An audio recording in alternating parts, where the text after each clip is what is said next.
Olá pessoas, hoje eu fui num sebo lá no centro da cidade. Eu por acaso estava passando lá pelo centro e me deparei ali com um sebo, né? O que é um sebo, né? Não sei se vocês ainda usam esse termo, mas é uma loja, entre aspas, de livros usados que você pode fazer trocas. Ou você pode comprar esses livros usados, esses livros antigos, livros que as pessoas não querem mais e doam esses livros e eles recebem outros, ou seja, fazem uma troca, né? Você dá os seus livros e você recebe outros que você escolhe lá. Então eles vivem disso, né? De troca de livros atualmente. Antigamente você podia trocá-la por dinheiro e tal, mas hoje, né? Provavelmente por conta dessa questão de que menos pessoas estão lendo ou mais pessoas estão lendo pelo virtual, né? Pela internet, tal, pelo celular. Então os livros, o mundo dos livros estão realmente tendo um grande impacto. Então, hoje só há a possibilidade de você trocar um livro pelo outro. Então, cara, eu fui lá no centro e encontrei muitas maravilhas, mais ou menos assim, sabe? Não foram coisas excepcionais, mas também consegui garimpar bastante e encontrar algumas coisas interessantes, inclusive alguns livros que são caros na versão atual, mas são baratos, consegui comprar por um preço muito bom, muito acessível na edição antiga. Então, vamos começar a falar sobre isso e, como vocês podem perceber, eu até deixei um espaço aqui para vocês perceberem, né? Se eu consigo dar um zoom, que tá uma chuva gigantesca aqui, tá um temporal, tá caindo um temporal assim, tá caindo, sabe, tudo. Então assim, tá uma chuva braba.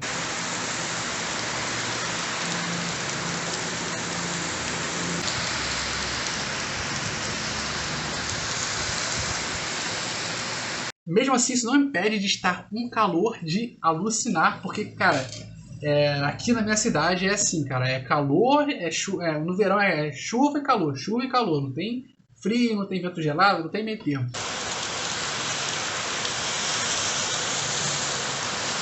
Eu vou mostrar pra vocês o que eu comprei, né, o que eu levei de lá. Alguns eu troquei, outros eu comprei, então assim, foram dois sebos diferentes, né, e assim, eu trouxe muita coisa. Uns 10 aqui eu troquei por outros que eu tinha, porque eu tinha muitos livros que eram livros de quando eu era criança, Percy Jackson, Capitão América Guerra Civil, Guerra Civil da Marvel. Eu tinha muitos livros de quando eu era criança, tinha muitos livros ali que eu tinha repetido, porque quando eu fui ler o livro ali, eu percebi que a letra era muito pequena e eu não ficava forçando a vista, então o que eu fiz? Aí tive que comprar outro, o 1984. Eu fiz isso porque a letra era muito pequena, eu comprei outra edição. O Castelo do Kafka também era muito pequeno, eu comprei outra edição. Então tinha muitos livros, uns 10 livros aqui que eu ainda não... que não tinha utilidade para mim, basicamente. Então eu deixava eles no canto ali e hoje não, ontem, na verdade, eu fui ontem e hoje, mas eu vou falar sobre todos aqui nesse vídeo, beleza? Então eu fui lá nesse sebo e troquei esses livros. E quando eu fui no outro, eu acabei comprando outros, né, que eu achei muito interessante. Cara, eu garimpei bastante e encontrei, como eu falei, livros que são, hoje, atualmente, na versão atual, na edição atual, basicamente, no mínimo R$110 e pode chegar até R$150. E eu comprei por 20. Então, teve realmente ali um bom porquê de eu ter conseguido ali, né, do porquê eu ter ido no sebo.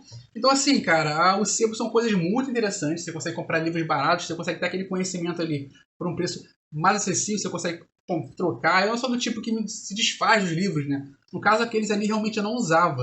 Então para mim não seria interessante, não estava mais na minha estante, estava separado, então foi os que eu troquei. Mas os livros que hoje me interessam, que eu estou lendo, que tenham assuntos em comum, que se comunicam comigo atualmente, né? Porque os outros ali eram repetidos, alguns de quando eu era criança, quando eu era pequeno, não se comunicam mais comigo. E esses se comunicam. Então, eu acho muito interessante que o sebo faça isso, né? Você consiga reverter livros que você já leu, um conhecimento que você já teve, em novos conhecimentos. Eu não gosto de me desfazer, mas para quem gosta, é uma maravilha, porque absorve o conhecimento ali, né? Mas eu gosto de ter minha coleção de livros, que é uma das coisas que eu gosto pra caramba, cara. Eu tenho um grande apreço pela minha coleção. Então, vamos lá, né? Começando por esse aqui, a introdução à filosofia, problemas, sistemas, autores e obras. Então ele vai falar sobre algumas vertentes da filosofia, sobre alguns assuntos, sobre algumas correntes filosóficas, sobre os autores dessas correntes filosóficas, como eles mudaram, por que eles mudaram, por que eles são divisor de águas, como era antes, como ficou depois que eles surgiram. Então, é um livro antigo, como você pode perceber aqui, né, pelo tipo da letra aqui da digitação, né? Não é um livro atual, não é uma versão atual, né, melhor, o livro antigo realmente. Então, ele vem aqui com alguns escritos e tal, mas é o que se espera, né, de alguém que estudou com esse livro aqui, deve ter feito várias pesquisas. Então, ele vai colocar aqui vários assuntos que são retratados na filosofia e vai retratar quem debateu aquele assunto, para que ele servia esse assunto e tal. Então, muito legal esse daqui, Introdução à Filosofia. Vamos ver aqui. Cara, Edgar Allan Poe, meu amigo. Edgar Allan Poe, cara. Contos escolhidos aqui tá como Biblioteca dos Séculos, Edgar Allan Poe. E eu queria trazer para vocês aqui o Corvo. Um dia eu ainda vou trazer o Corvo aqui para vocês. Eu vou ler o Corvo para vocês. Eu vou fazer a leitura do Corvo aqui, que eu acho também um poema fantástico, o melhor poema que eu já li. Embora que eu tenha lido muito poucos poemas, né? Mas assim, o Corvo é muito bom, cara. Só que eu tenho aqui, só que é a tradução do Fernando Pessoa. E eu não gosto muito. Ela é boa, mas eu prefiro a do Machado de Assis. A do Machado de Assis é maravilhosa, cara. Pô, show de bola. E eu queria a do Machado de Assis, só que não encontrei ela nesse sebo. E esse daqui são só os contos. E o Corvo é um poema, então ele não entra aqui, embora podia fazer um asterisco aqui para ele, né? Abrir um parênteses ali para ele. Mas aqui vão ser alguns contos de Edgar Allan Poe. Queda da Casa de Usher, Crimes Extraordinários, enfim, vários contos interessantíssimos de Edgar Allan Poe. Os Crimes na Rua, Morgue também, que é famoso. Os que eu tenho aqui, eu tenho alguns que tem aqui, que tem no livro que eu já tenho, que eu já li. Só que também tem outros que não tem ainda, que eu não tenho. Então, por esses alguns contos que eu não tenho, eu acabei levando esse daqui, né? E engraçado que esse aqui ele tá parecendo o Allan Kardec, né? No livro dos médios, tá parecendo o Allan Kardec, né? O Edgar Allan Poe. Então, assim, tem alguns contos aqui que não tem no meu outro livro, então por isso eu tô levando esse também. 100 autores que mudaram a história do mundo. Então, aqui vai ser tipo uma mini biografia de cada autor. Assim, são vários autores que eles vão falar aqui. Toni Morrison, Guimarães Rosa, Fitzgerald, Pearl Buck, Fernando Pessoa, Virginia Woolf, Gertrude Stein, Kipling, Rudyard Kipling, Stevenson, Thomas Hardy, Machado de Assis, Mark Twain, Tolstói. Então, assim, é uma mini biografia, meu amigo, uma mini biografia de cada um desses autores aqui. E vai falar sobre a principal obra, por que ele ficou famoso, por que ele chegou ao patamar que chegou, o que mudou com ele. Então, eu vou fazer um pequeno apanhado sobre a vida dele. E é uma coletânea de apanhados de escritores famosos. E por que, Matheus? Por que você vai ler uma mini biografia? Né? Se ela é muito rasa. Porque assim, cara, você consegue conhecer mais autores, consegue ter uma gama maior de conhecimento de autores ali. Você sabe pouco? Sabe. Mas você vai conhecendo vários, você vai expandindo a sua percepção, você vai conhecendo vários autores e com isso você vai conhecendo, expandindo novos horizontes e aí você vai tendo uma ideia de quem... você vai tendo ali um repertório de autores, né, de conhecimento de autores. E em algum momento você pode falar, cara, gostei desse fulano aqui, que tem essa biografia curta, gostei do que eu li, vou procurar mais sobre ele. Então, assim, te dá uma gama maior para você conhecer novos autores, né, e se permitir sair da mesmice. Galera, lembrando que se você ainda não curtiu, cara, curte aí o vídeo para poder ajudar o canal, ajudar o trabalho que eu desenvolvo aqui. Porque se você não curtir, cara, a plataforma não entende que você está gostando. Só assistir não faz com que o YouTube entenda que você está gostando, que está achando super interessante aqui o assunto. Você tem que curtir aí, dar um like, né? Os 2 dedinhos aí. O dedo dela para cima do Imperador Romano, no Coliseu. Quando queria que um dos gladiadores ficassem vivos. E também se inscrever no canal se não é inscrito, apertar em se inscrever e ativar o sininho aí, o sininho que vai ter aí quando você se inscrever, para você receber os vídeos sempre que eu lançar, você vai ter acesso a esses vídeos em tempo real, porque o YouTube vai te avisar, meu amigo. Então é isso aí, curte, se inscreve e ativa a sineta, beleza? Então, vamos continuar, meu amigo. Porque, cara, eu tô muito feliz que tem... Cara, encontrei algumas coisas aqui que são razoáveis, encontraria em qualquer outro lugar, facilmente, encontraria até na internet, talvez, um assunto. Mas tem outros aqui que, cara, são achados assim que são dois, né, mais ou menos assim, mas, cara, já serviu para me deixar bem feliz, né? Aqui, Wells, né, uma utopia moderna, vai falar sobre duas pessoas que acabam caindo numa dobra espacial, né, que na verdade seria mais ou menos ali um portal interdimensional, vão para outra dimensão, e lá na outra dimensão as coisas vai ser um mundo, entre aspas, muito entre aspas, como diz a descrição, eu ainda não li esse livro, mas como diz a descrição, um mundo, entre aspas, perfeito, e aí vai contar como houve esse choque de duas realidades ali distintas. Esse aqui tem a edição atual, que é muito bonita e tal, é nova, mas tá cara, né? Assim, em relação a esse tá caro, esse daqui foi R$12,50, então assim, não pode deixar de levar, porque tem a versão que eu já queria comprar, na verdade, a nova, mas, sabe, pelo preço assim não tava me atraindo muito, mas como eu encontrei esse aqui a um preço baratíssimo, acessível, uma breve história do tempo do Stephen Hawking. Quem me conhece sabe que eu gosto de Stephen Hawking. Tem até uma resenha aí, se você não viu a resenha do Stephen Hawking, mano, você está perdendo.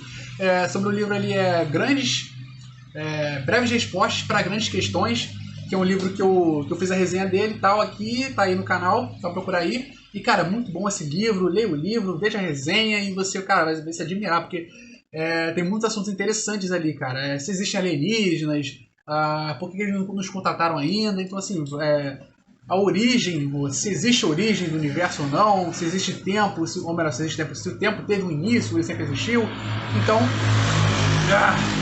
Então ele vai ter assuntos interessantíssimos também, naquele que eu fiz ali, análise. E esse aqui é uma breve história do tempo, né? Eu já ouvi falar desse livro aqui antes, que me falaram que ele começa muito interessante, utilizando termos fáceis, utilizando o imaginário popular, utilizando figuras de linguagem que fazem você imaginar uma coisa mais simples ali e tal, mais palatável, e depois ele começa a ficar muito técnico, depois ele começa a ficar muito forjado mais para o pessoal físico e astrônomo, que já tem uma bagagem intelectual para entender aquilo. Então ele começa bem fluido e depois ele fica mais técnico, é o que me disseram, né? Mas eu vou testar, vou ler para saber se é verdade ou não. Meu amigo, o próximo você não tem noção. Dr. Fausto, de Thomas Mann. Quando eu achei esse livro lá, esse aqui é um das pérolas que eu encontrei lá, cara. Dr. Fausto. Eu achei que esse daqui, na verdade, era o Fausto, de Goethe, né? Goethe, se escreve G-O-E-T-H-E, Goethe, mas se fala Goethe, que é o Fausto. Mas isso daqui é uma reapresentação do Fausto, de Goethe, moderna, que foi escrita em 1947, né? E aí, na verdade, a original do Goethe, que é o Fausto, ele vai falar sobre um homem que ele faz um pacto com o diabo, para poder ter mais conhecimento, para ele poder conhecer mais coisas, ele saber mais coisas. Ele tinha muita curiosidade, então ele faz esse pacto com o diabo para poder ter mais conhecimento, conseguir saber mais coisas que as pessoas não sabiam. E aqui vai ser mais ou menos a mesma coisa, só que o cara é um músico, e aí ele vai fazer um pacto com o diabo, porque ele está terminando uma obra e ele precisa de mais tempo de vida. Ele sabe que ele vai morrer, então ele precisa de mais tempo. Então ele vai fazer esse pacto para poder viver mais, né? E vai causar aí várias repercussões depois no ato dele. E para quem acompanha os músicos, quem tem conhecimento dos músicos clássicos que já viveram, sabe que muitos deles morreram enquanto estavam no meio de uma grande obra, no meio de uma grande composição ali, e deixaram outras dezenas para terminar e não terminaram. Então, assim, deixaram elas inacabadas. Então isso é uma realidade na música clássica, tem muitas composições inacabadas de grandes compositores. Então é um termo interessantíssimo e é um tipo de coisa que realmente se pensaria nessa época aí, mais para trás ainda, né? Eu estou fazendo a composição da minha vida, mas e se essa doença aí me matar antes, aí no caso ele faz um pacto com o diabo, só para ele poder viver mais e concluir ali o trabalho dele. Então, interessantíssimo. Ah, moleque! A Capela Sistina, cara! A Capela Sistina! Que na verdade esse daqui Mateus, são fotos da Capela Sistina? Você está comprando fotos da Capela Sistina que você pode encontrar na internet? Não, meu amigo. Pelo contrário, esses aqui são as pinturas que nós temos na Capela Sistina, meu amigo. Vai retratar todas as pinturas que tem lá na Capela Sistina e ainda com a explicação do porquê, o que significa, o histórico. Então, vai mostrar várias pinturas da Capela Sistina que estão presentes lá, né, que foram colocadas lá pelo Michelangelo. E aí ele tem a explicação aqui, sabe? Ele tem a explicação, só que, contudo, todavia, entretanto, está em inglês. Então, assim, já serve para eu treinar um pouco meu inglês, né? Então, assim, vou tentar ler para ver se eu consigo treinar meu inglês, ver se eu consigo entender alguma coisa aqui, né? Bulhufas disso aqui. E,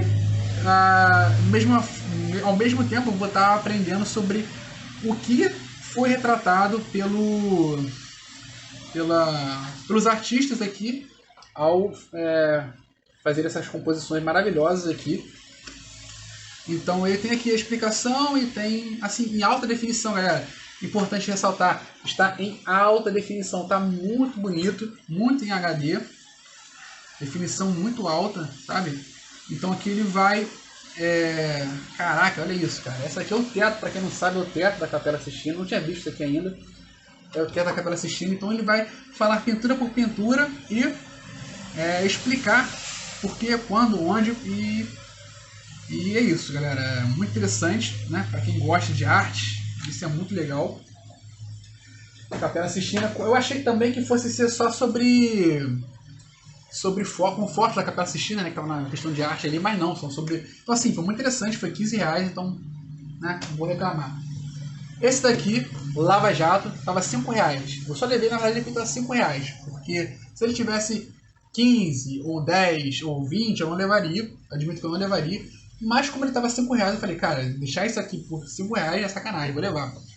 E eu vou falar sobre a maior operação de combate à corrupção da história do nosso país, que é o Brasil, que foi a Operação Lava Jato, que começou lá em 2016, quando eles começaram a investigar um doleiro, que eles achariam que seria uma pequena operação ali.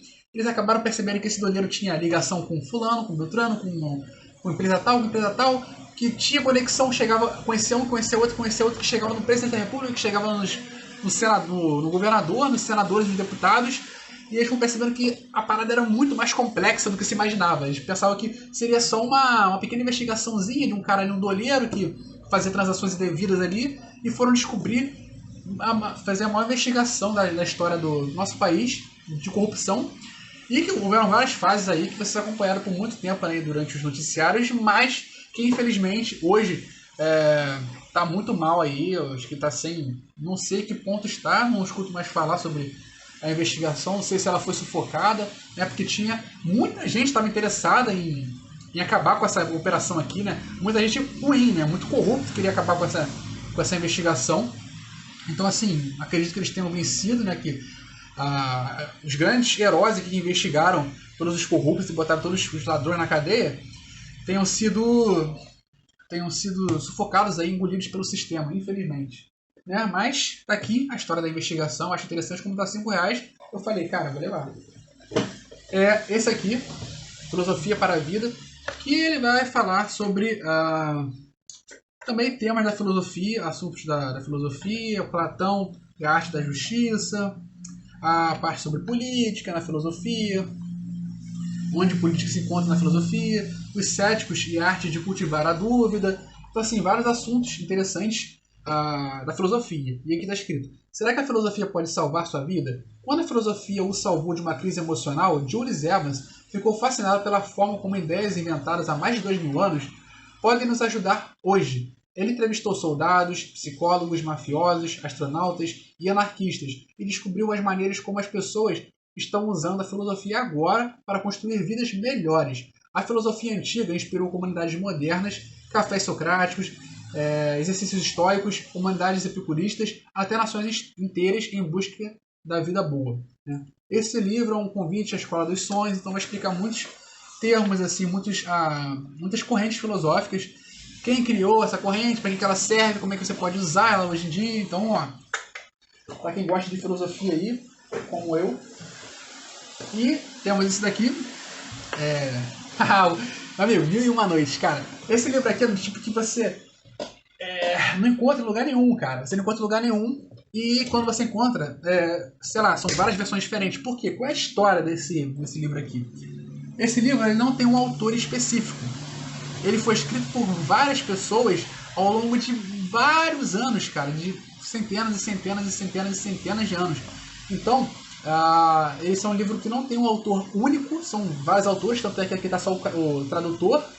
Não tem o nome do autor aqui. E é uma história muito antiga. E sobre o que vai se tratar essa história? Essa história vai se tratar... Deixa eu só dar uma interrompida aqui para o vídeo não apagar. Eu vou ter que fazer uma pausa aqui, só um minuto. Muito bem, voltando aqui para As Mil e Uma Noites. E cara, qual é a história, qual é a narrativa desse livro aqui, né? Existe um rei, eu não sei agora, eu ouvi falar há muito tempo sobre esse livro. Eu tinha pesquisado sobre ele para entender o que era. É um rei, eu não sei se ele é chinês, se ele é japonês, se ele é muçulmano, mas é um rei, que ele é um rei, o que ele faz? Ele foi traído pela sua esposa e ele a matou. Acho que foi isso, ele a matou. E aí ele vai ter uma grande angústia na vida dele, de que acha que ele ia ser traído. Então o que ele faz? Toda noite ele convida você imagina que seja o quê? Com pura e espontânea pressão, né? Ele obrigava a mulher a ir para ele, para a cama, se deitar com ele, ter ali relações ali amorosas com ele, e aí ele dorme com a mulher e no dia seguinte ela é passada. Então assim, ele assassina a mulher, aí no dia seguinte ele chama outra, aí vem outra, aí ele vai, mata ela, dorme com ela, no dia seguinte ele mata ela porque ele não queria que a mulher com quem ele dormisse com mais ninguém. Então ele ia lá e matava, tirava a vida da mulher, e no dia seguinte ele ia lá e buscava outra. E aí, cara, ele vai encontrar a Sherazade ou Scheherazade, né? Não sei mais ou menos como tá escrito, é assim, Scheherazade, mas não sei se fala Sherazade ou Scheherazade. Mas enfim, essa mulher, muito inteligentemente, construiu uma estratégia. Deixa eu só aumentar a claridade aqui, tô achando muito escuro. Beleza. Essa mulher encontrou uma estratégia muito inteligente. Quando ela foi chamada, falou, cara, e agora? Ele assassina todas as mulheres com que ele sai. Ele encontrou uma sacada muito inteligente, que era... toda noite ela contava para ele uma história, né? Então assim, ela contava uma história para ele, ia instigando ele, uma história assim com alegoria, com suspense, com mistério, sabe? Que mexe com a curiosidade dele. E aí quando tá quase acabando a história, ela para e fala, eu continuo amanhã. E aí o cara fica, cara, se eu matar essa mulher, como é que eu vou viver sem saber o final dessa história? Eu não sei. Como é que eu vou fazer, cara? Eu preciso saber o que acontece com o fulano de tal, com a fulano de tal. Como é que conclui isso? E aí o cara acaba, movido pela curiosidade, não assassinando a mulher naquela noite. E aí, para que ela conte no dia seguinte sobre como conclui. E aí ele vai chamar ela para uma nova noite. E nessa nova noite ela conta uma outra história e para ali no momento mais interessante, ela para e fala, amanhã eu te conto de novo. E aí ele deixa ela viver mais uma vez. E aí, por isso, o nome As Mil e Uma Noites, né? Eu não li o livro, mas eu sei sobre o que se trata, da sinopse. E ele... São Mil e Uma Noites, claro. Possivelmente porque foram 1001 noites que ela fez isso, né? E aqui tem um desenho meio próprio aqui na parte de trás. Né? Não posso mostrar aqui. Mas, cara, muito legal, história fantástica. O que acontece, cara? Como esse livro aqui de vários autores, escrito durante centenas de anos, ele vai modificando com o tempo. Então, assim, há histórias que no original não tinha, não se sabe qual é o original exatamente, não tem a versão original, tem as versões que foram passadas aí com o tempo. Então, e conforme vai passando o tempo, pela mão de vários autores, vão mudando as histórias, né? Mas o sistema central ali, o cerne é o mesmo. A mulher contando várias histórias interessantes ali pro cara e pro rei, e aí não mata ela, e no dia seguinte ela faz a mesma coisa, fazendo um loop ali, tipo o Doutor Estranho com o Dormammu, né? Voltando no tempo, ele morre, volta no tempo, eu vim barra ganhar, tá mais ou menos isso. Então é isso, cara. As Mil e Uma Noite, um desenho maneirinho aqui. E vamos para o último, amigo. É o último? Caramba, acabou rápido. É, acabou rápido, foi isso aí, é o último. Sei que o vídeo fosse ser maior.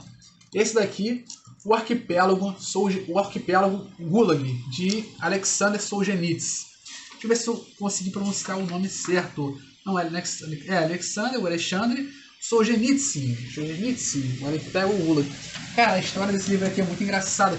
Ou melhor, a história desse livro não, a história de como eu encontrei esse livro, que a história do livro é trágica. Mas a história de como eu encontrei esse livro foi fantástica, porque essa aqui é a versão antiga, né? Como vocês podem perceber, é uma versão antiga, não tem nenhum nome aqui escrito, não tá por dentro aqui. Tá a segunda página, se não me engano. E aí, o que acontece? Esse livro aqui, ele vai contar a história de... Não, vou falar na verdade sobre como eu encontrei esse livro, né? Que tem a... que mandaram a mensagem aqui, eu me perdi. Eu esqueci de botar no mudo.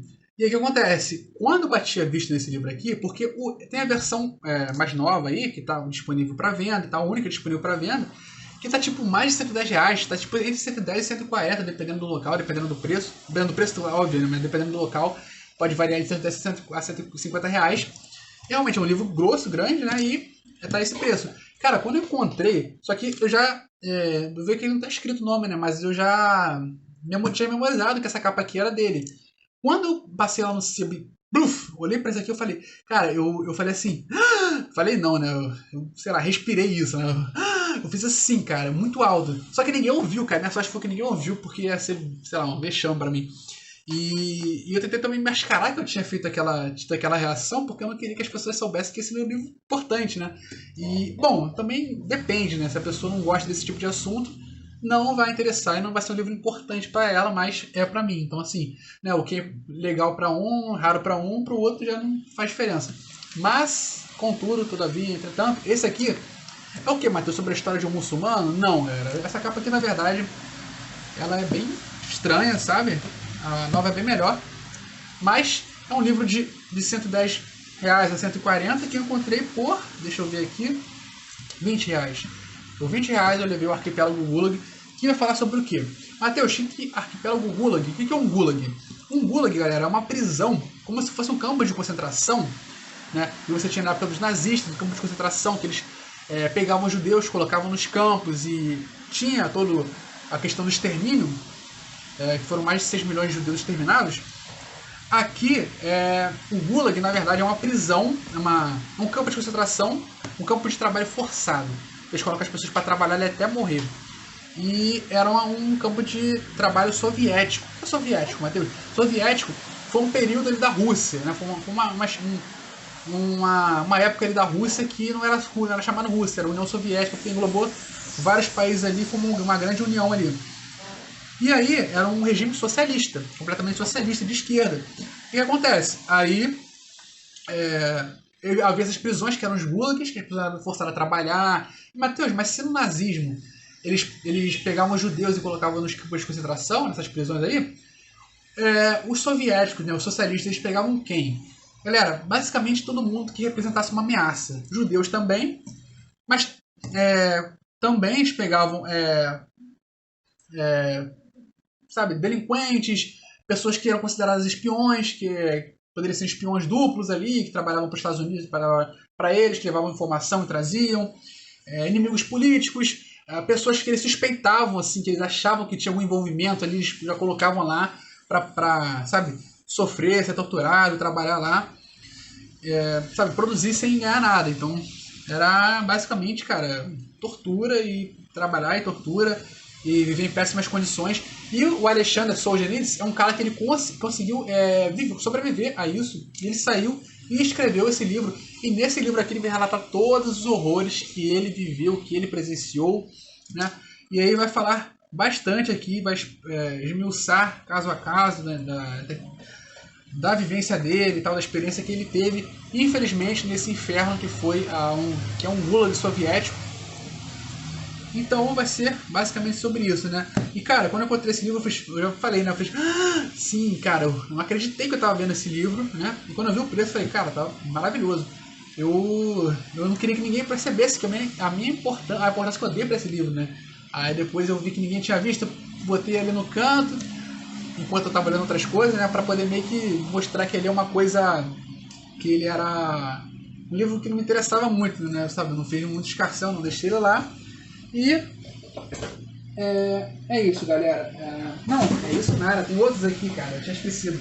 Porque eu fui, não sei se eu falei nesse vídeo aqui, que eu fui em dois sebos, né, próximo da minha casa aqui, que é no bairro vizinho, e outro no centro, um ontem e um hoje, então eu tô colocando aqui tudo junto, no mesmo balaio, por isso que tem muito livro, né.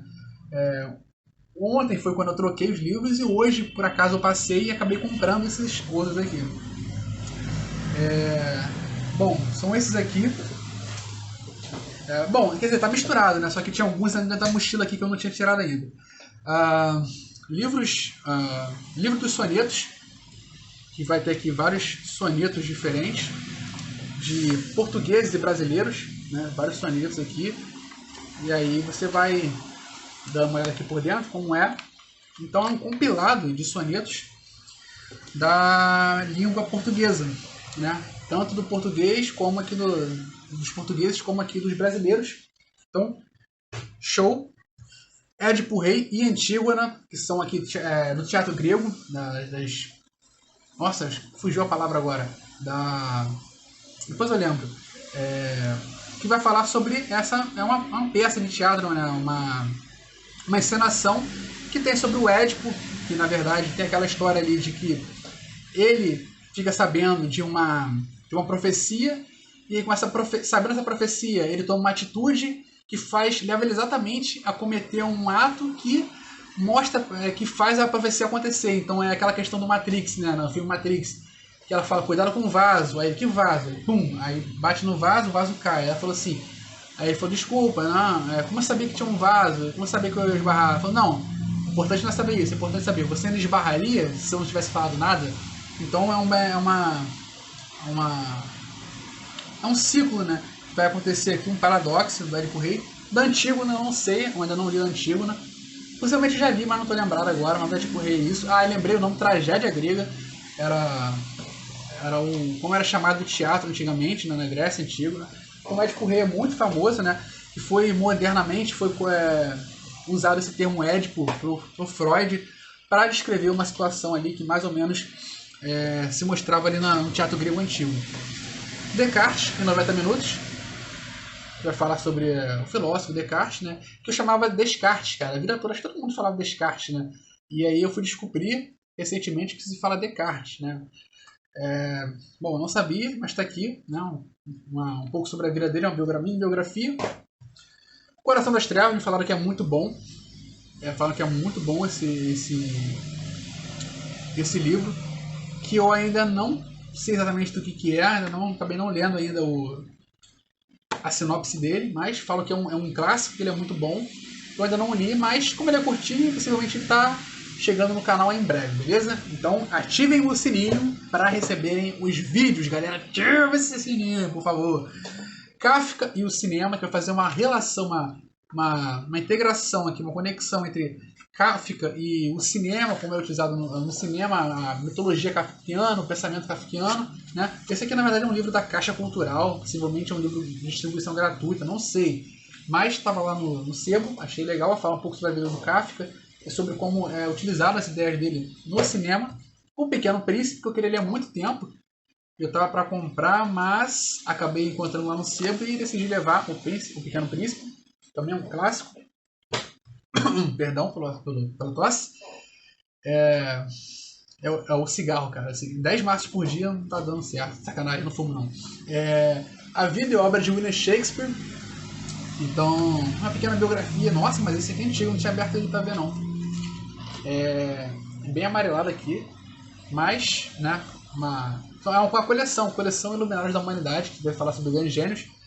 E aqui sobre Shakespeare, e uma pequena biografia do Shakespeare, da pessoa Shakespeare, não só da obra dele. E por último, um conto de Natal de Charles Dickens, né, que também é um clássico, que obviamente fala sobre um acontecimento no Natal, mas também não conheço a história. Por saber que é um clássico, eu acabei levando ele. E trazendo para casa. Então é isso, galera. Esse foi o vídeo. Isso foi o que eu encontrei lá no sebo. Espero que tenham gostado do conteúdo. E é isso, cara. Esses sebos são muito importantes. Infelizmente, eles estão minguando cada vez menos, estão tendo menos conteúdo e sendo substituídos por livros novos que não são, sei lá, na minha concepção, não são tão interessantes assim, pra mim, no caso. E aí eu acho que tá meio que afundando, né? O mundo dos livros, cara, realmente ele tá em declínio, isso é fato. Então, assim, é meio que uma loucura, meio que né? Não posso falar aquela palavra, mas eu estar fazendo um canal aqui de livros, né? Já que é um conteúdo que é um tipo de produto, né? Na verdade, como produto, ele está em decadência, isso aí é óbvio. Mas como assunto, como conteúdo, não como produto, ele está sempre em alta, né? Então, assim, é importante nós preservarmos o mundo dos livros, cara, e fazermos o possível. Então, assim, preservar, sabe? Ir no sebo, trocar os livros. É porque eu não gosto de trocar, de deixar meus livros antigos lá e pegar novos, porque eu gosto de ter todos eles. Mas se você não tem essa pretensão, galera, é importante você trocar, porque também ajuda lá a dar uma respirada, né? Para o cara perceber que está tendo movimento, né? Para os funcionários perceberem que está tendo movimento. Então é isso, galera. Esse foi o vídeo. Esses aí foram meus encontrados, os meus achados, os meus... Aqui eu não ganho nada de ninguém, fazer o que é a vida, né? Assim, infelizmente eu sou um cara assim que... Uma pessoa não grata, então ninguém me dá nada. Então eu tenho que comprar meus próprios livros, infelizmente. É uma vida muito triste. Mas brincadeiras à parte, galera. É isso aí. Curtam o vídeo, por favor. E se inscrevam no canal, beleza? Então é isso. Eu ficando por aqui. Fui!